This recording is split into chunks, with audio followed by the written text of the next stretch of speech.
บอนทางล่างนี่แป้นเลยทุกคนเพราะว่าเฮาล้างงัวใส่เนาะเฮาล้างงัวใส่ให้งัวมันกินหญ้าเนาะ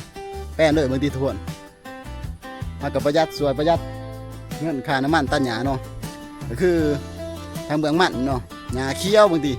หญ้าเคี้ยวเลยทุกคนแต่ว่าทางเบืองในต้นม่วงเนาะเฮาล้างงัวใส่ก็ถือว่าเป็นจักรตัดหญ้ารุ่นธรรมศาสตร์เนาะแบบบ่เสียค่าน้ำมัน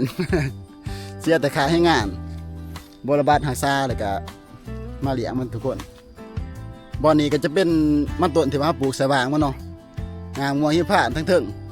กับทั้งล่างเนาะมันก็เริ่มสิจู้กันแหละก็คือปีหน้านี้ถือว่าจู้กันเนาะเขาส่วงฝนเมื่อฝนตัวนี้ก็มันเริ่มสิจู้กันแล้วปีหน้าเฮาก็ปลูกมันบ่ได้แล้วทุกคนเพราะว่างามงัวหิพานมันเริ่มจู้กันแล้วก็มันเฮ็ดให้มันทมแล้วก็มันก็สิบ่งามทุกคน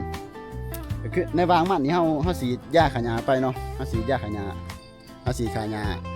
าบ่ปรุงแต่ว่าบอนที่ว่าเฮาบ่ทันได้สีดหญ้าก็หลายแฮงเลยทุกคนเฮาสิพาทุกคนไปเบิ่งเนาะส่วนบอนที่ว่าเฮาบ่ได้กำจัดหญ้าเนาะหญ้าก็สิเขียวแบบเลยแบบทางล่างนี่เลยทุกคนเขียวงามเนาะมันต้นก็งามคือกันทุกคนแต่ว่ามื้อนี้ฝนตกก็เลยว่าบ่ได้เฮ็ดเวียกบ่ได้กำจัดหญ้าเนาะเฮ็ดเวียกตอนเช้าตอนแรกว่าสิลงเฮ็ดเวียกเลยมันเปียกมันเปื้อนก็เลยโจก่อนทุกคนมีแต่ว่าเบิ่งงัวแล้วก็อีแม่เราตัดงานบักม่วงหิมพานต์เนาะตัวใดมันยอดมันยังก็ตัดลงเนาะทุกคนเนาะเพื่อว่าให้มันเป็นทรงภูมิสวยงามเลยก็บ่ให้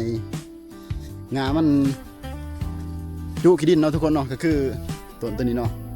งามจุขี้ดินจุดินแบบนี้เราต้องในตัดออกเนาะ